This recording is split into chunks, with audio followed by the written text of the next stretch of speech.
शहर के जाने माने रईस हीराचंद और उनकी पत्नी सुजाता की चमचमाती महंगी कार बंगाल की एक पुरानी बस्ती की सुनसान गली में एक बेरौनक से पुराने मकान के बाहर आकर रुकती है। सुजाता, ये तुम मुझे किस जगह लेकर आई हो? ये तो कोई गरीबों की बस्ती लगती है, यहाँ ऐसा क्या है? हीराचंद के कुछ भी समझ में नहीं आ रहा था कि सुजाता उसे ऐसी अजीब सी जगह क्यों लाई है, जिस मकान में दिन में भी अंधेरा दिख रहा था और धुआं उठ रहा था। आप मेरे साथ अंदर चलिए, सब समझ जाएंगे। यहाँ हमारी हर समस्या का समाधान मिलेगा। सुजाता और हीराचंद आशंकित कदमों से उस मकान में दाखिल होते हैं। तभी उन्हें किसी महिला की बाहरी आवाज सुनाई पड़ती है, चले आओ, चले आओ। हीराचंद ने देखा कि उस मकान के अंदर अंधेरा था। अचानक हीराचंद की निगाह एक कमरे की ओर पड़ी, जिसके अंदर हल्की हल्की सी रोशनी आ रही थी और उस कमरे के अंदर से धुआं उठ रहा था। शायद उस कमरे के अंदर आग जल रही थी। है, ये किसकी आवाज है? यहाँ इतना अंधेरा क्यों है और ये धुआं कैसे उठ रहा है? मेरा तो यहाँ दम घुट रहा है। सुजाता और हीराचंद धीरे धीरे कदमों से उस कमरे के अंदर चले गए। अंदर वाले कमरे में बिखरे बाल वाली एक खूबसूरत सी बूढ़ी औरत सामने जल रही आग में एक मुर्गी की गर्दन काटकर उसका खून गिरा रही थी और मुर्गी का शरीर छटपटा रहा था।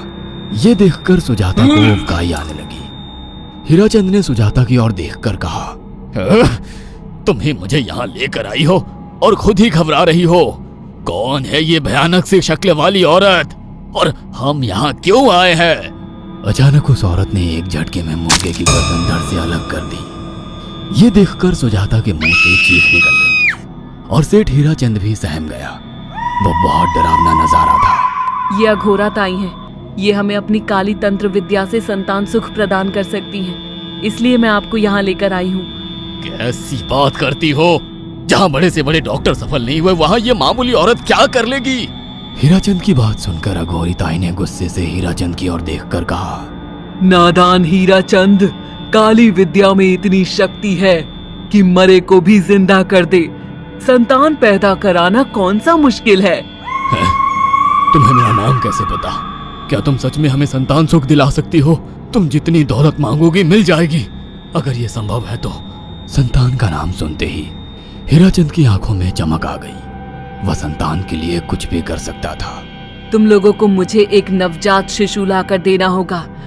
मैं उस शिशु की बलि चढ़ा दूंगी और फिर वही शिशु तुम्हारे घर में फिर से जन्म लेगा। नवजात शिशु की बलि का नाम सुनते ही सुजाता और हरिचंद डर के मारे सिहर गए, पर उनकी आंखों में उनकी संतान का सपना ज्यादा बड़ा था। वो सब करने को तैयार थे।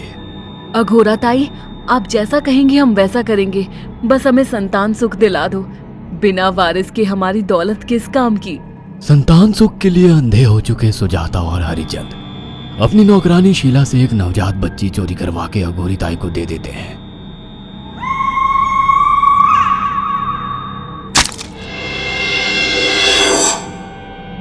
उस शिशु की बलि से सुजाता गर्भवती हो जाती है। देखा आपने अघोरा की तंत्र शक्ति?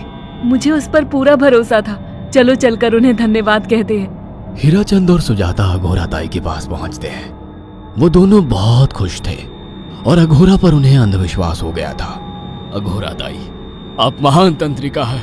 आपने वो चमत्कार कर दिखाया जो बड़े बड़े डॉक्टर नहीं कर सके। ये काली विद्या है बेटा। अगर तुम दोनों चाहो तो मैं इस विद्या से तुम दोनों को हमेशा के लिए जवान बना सकती हूँ। क्या सच में ऐसा संभव है? हाँ बिल्कुल, पर इसके लिए तुम्हें जवान लड़के और लड़कियों की बलि चढ़ानी होगी। तुम उन्हें यहाँ तक लाओ, बाकी मैं देख लूंगी। जवान रहने की लालच में अंधे सुजाता और हरिचंद एक अनाथ आश्रमों से हर रोज एक लड़की या लड़के को गोद लेने के बहाने अघोरी के पास बलि चढ़ाने ले जाने लगे।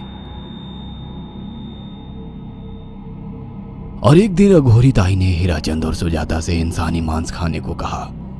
पूरी तरह से इंसान से हैवान बन चुके अब वो दोनों इंसानी मांस खाने के लिए तैयार भी हो गए। ये गर्म खून और मांस खाकर तुम लोगों की उम्र भी बढ़ जाएगी। खाओ इसे। हाँ, सच में ये इंसानी मांस बड़ा स्वादिष्ट है।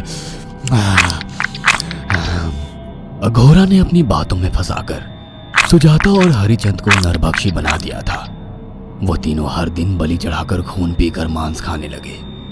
नौकरानी शीला भी नए शिकार लाने में उनकी मदद करती थी, मगर एक दिन शीला को शिकार नहीं मिला। मेम साहब, आज एक भी शिकार हाथ नहीं लगा और मैं बहुत थक गई हूँ और घर जाकर थोड़ा आराम करना चाहती हूँ। कोई बात नहीं शीला, एक छोटा सा काम है, तुम हमारे साथ चलो, लौटते में हम तुम्हें घर छोड़ देंगे। जी मेम साहब। शीला नहीं जानती थी कि शिकार नहीं मिलने से सुजाता और हरिचंद अंदर से बौखला गए थे और उनके दिमाग में एक शैतानी चाल चल रही थी। सुजाता, ये बेहोशी की दवा है। शीला के कार में बैठते ही तुम उसे सुंघा देना।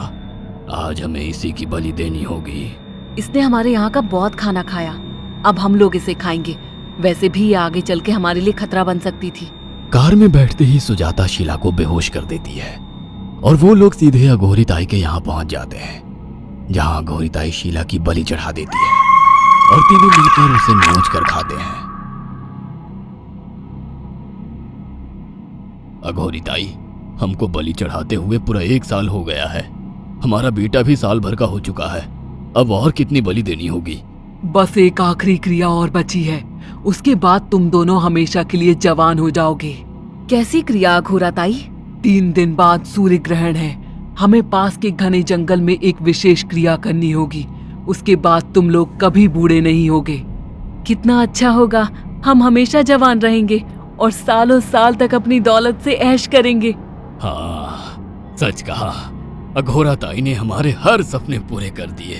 3 दिन बाद बंगाल के बियाबान जंगल में कोहरे और ओस से भीगे पेड़ों के बीच एक घने बरगद की बेलों पर कटे इंसानी सिर लटक रहे थे, जिसमें से खून टपक रहा था। काले जादू का सामान भी रखा था।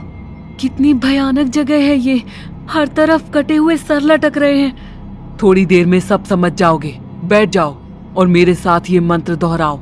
ओ, अघोरा, ये किन लोगों की कटी हुई गर्दनें हैं? आप यहाँ क्या करने वाली हो?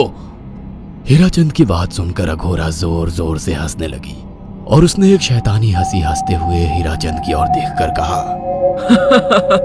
तुम जैसे ही लोगों ने अपनी इच्छाओं को पूरा करने के लिए इन लोगों की बलि चढ़वाई है और फायदा उठाया है।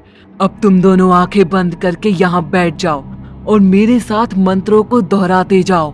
अघोरा ने सुजाता और हरिचंद को वशीकरण मंत्र और काले जादू के इस्तेमाल से सम्मोहित कर दिया और देखते ही देखते वो एक भयानक डायन में बदल गई और चीखती हुई बोली, अब मैं तुम दोनों की बलि चढ़ाकर अमर हो जाऊंगी, क्योंकि तुम लोगों ने 100 लोगों की बलि का खून पिया है। देखते ही देखते उस डायन ने फरसे से एक एक करके सुजाता और हरिचंद की गर्दन काटकर जल रही आग में बलि चढ़ा दी और उनका गर्म खून पीने लगी। जब तक तुम जैसे मूर्ख और लालची लोग अपने फायदे के लिए दूसरों को मेरे पास लाते रहेंगे, मैं उनका फायदा उठाकर ऐसे ही उनकी बलि चढ़ाती रहूंगी। दरअसल अघोरा एक डायन थी और अपना स्वार्थ पूरा करने के लिए उसने हीराचंद और सुजाता की लालच का फायदा उठाकर उनकी भी बलि चढ़ा दी। बुरे काम का बुरा ही नतीजा मिलता है।